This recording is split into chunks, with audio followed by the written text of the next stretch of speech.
what I got in front of me is a little 8x11 sheet of paper that says I fight for. Hockey Fights Cancer Weekend. I think, the game of hockey that we're playing right now, we get involved and work hard at it, whether you're coaches or players, and you focus on that. But, the real life side of it, the family side of it, the personal side of it, about people that got stricken with cancer or in the battles or have lost the battles with cancer is a big thing. And we want to make sure that we respect that and we pay tribute to that. And so this weekend, you'll see on Friday, after the national anthem, each one of us players from both teams and coaches will have one of this with somebody that's very special in our life that's dealing with it. So, in saying that, it's Hockey Fights Cancer Weekend, and we're going to support and respect that, and then we're going to move on to play 2 really good college hockey games. Who's going to be on yours? My mother. I'm emphatically putting her name on here. She passed away a year and a half ago at the age of 80, and got diagnosed late in life, and it was kind of a shock. And you always, again, I won't get into it, but you always think it happens to somebody else until it happens to somebody immediately in your family, and it really hits you. So miss her, and we'll pay respect to her. Robert Morris, impressions on them? Yeah, you know what? We went over some video here with our guys, a little bit 5-on-5 in their power play as well. They've got some nifty, shifty guys that can make some plays, and I think it's one of those things where, you can't look at Atlantic Hockey and you can't look at it's Robert Morris. It's a really good team that's worked extremely hard. They've played some really competitive games, and it's going to be a situation here where we have to be our best. What things do you want to see continued maybe from last weekend, and things improved upon from last weekend? Yeah, you know what, I think, when Denver came in here, they have a really deep team, and, they competed extremely hard, and I think we did as well, but I think we did a lot better job on Saturday collectively as a group.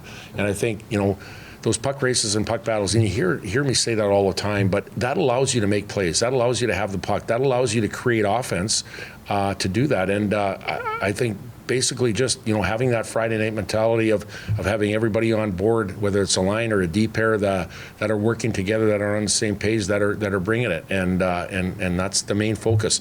And then once that happens, everything usually takes care of itself as far as getting your opportunities to score. And then obviously defending is a big thing. Making sure that our house is tight in our house and not giving any free looks in front of our net.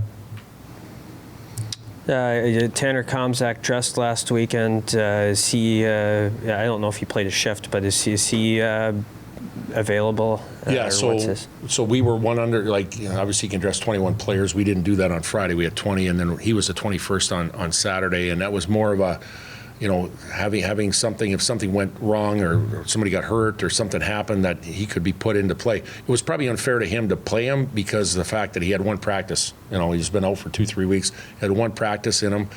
He's had a full week of practice, so he'll be available here for the weekend. How is Strathman progressing? Way ahead of expected. When he got diagnosed coming out of Cornell, it looked like it was, maybe long term, with a surgery included. So the surgery didn't take place. He's really responded from the therapy that he has. He's in some heavy contact drills, some that we're keeping him out of. So I guess what I'm saying is he's well ahead of expected as far as coming back. And, I would say maybe in the next week or two that he'd be a possibility of playing in our lineup. With some D coming back, do you plan on keeping Dane Montgomery at D? It's a great question.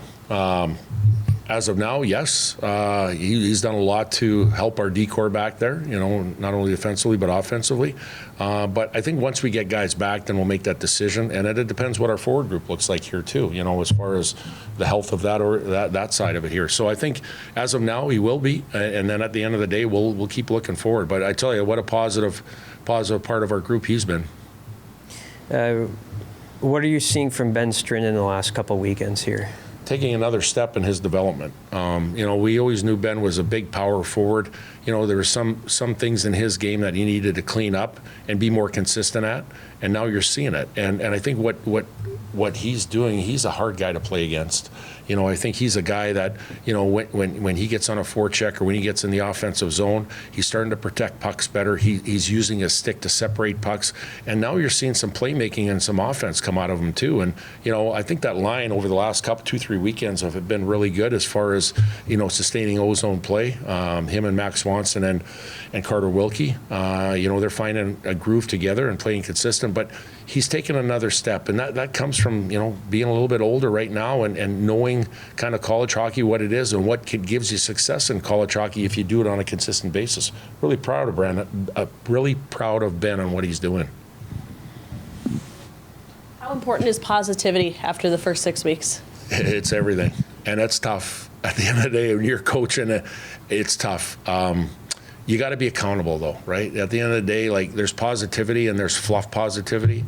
You got to be real positivity, and I think that part of that is being hard and making guys accountable, but yet staying positive and believing in them. And we do believe in each other going forward here. And I think that's the beauty of our culture here is nothing gets swept under the carpet. There's hard days, but it's a meaningful hard day, knowing that we have each other's back and we got to get better and we got to get more consistent. So, yes, positivity is a big thing, but you got to make sure it's real positivity.